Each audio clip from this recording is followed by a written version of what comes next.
We're joined by Senator Tom Cotton. Good morning, sir. How are you doing today? Good, Kevin. How are you? Doing fantastic. Your town hall last week wasn't just a state political event. This received national attention.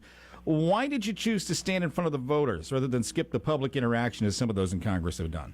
Oh, Kevin, anytime I get a chance to talk with 2,200 Arkansans, I'm glad to do it. It won't surprise you to know that you don't usually get that many people turning out for a town hall for some old boring politician.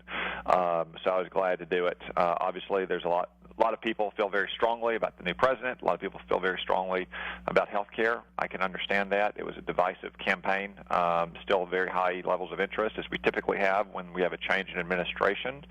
And on health care, look, health care is a stressful, anxiety-producing thing for everyone. Even if you have decent health care, it always comes at moments of vulnerability and uncertainty in our lives. And that's why I'm focused on solving all the problems that Obamacare either made worse or created in our healthcare system, many of which predated Obamacare. But it was a good opportunity to hear from a lot of people, and we're going to do a telephone town hall tonight to preview the State of the Union, and I'm looking forward to doing that as well.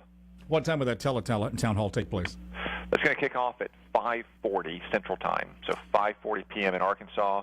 All of your listeners can go to our website, cotton.senate.gov, get on our social media pages, and there's a link there that they can listen to it on their computer. They can type in questions. That way they won't be tethered to their phone for 45 minutes.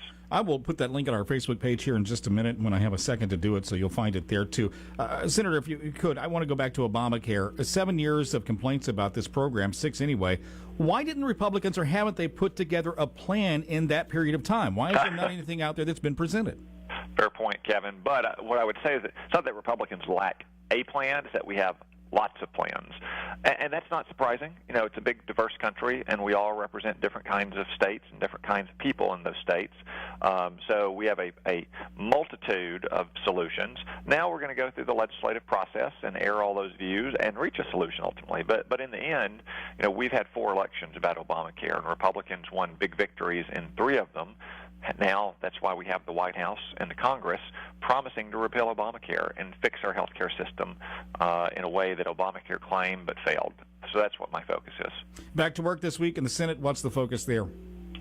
Well, obviously, the joint session tonight with President Trump speaking to Congress for the first time is going to be a highlight. I'm looking forward to hearing what he has to say. I suspect he's going to remind everyone just how much he's accomplished already in his first month in office, from the nomination of Neil Gorsuch to the Supreme Court to his cabinet members to permitting the Keystone and the Dakota Access pipelines and beginning the initial design phase of the border wall on our southern border. I think he's going to look ahead to some of the big plans we have for fixing our healthcare system or reforming our tax code, and then also talk about security and sovereignty, whether that's rebuilding our military. We just got a preview yesterday of the president's big down payment on reinvesting in our military, or securing our border and enforcing our immigration laws.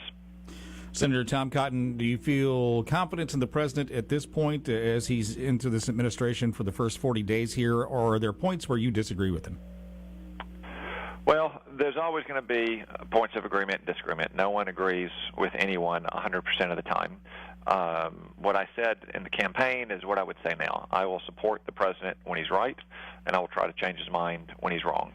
Some of the steps he's taken, I would say we're not fully briefed and fully planned out. Such as?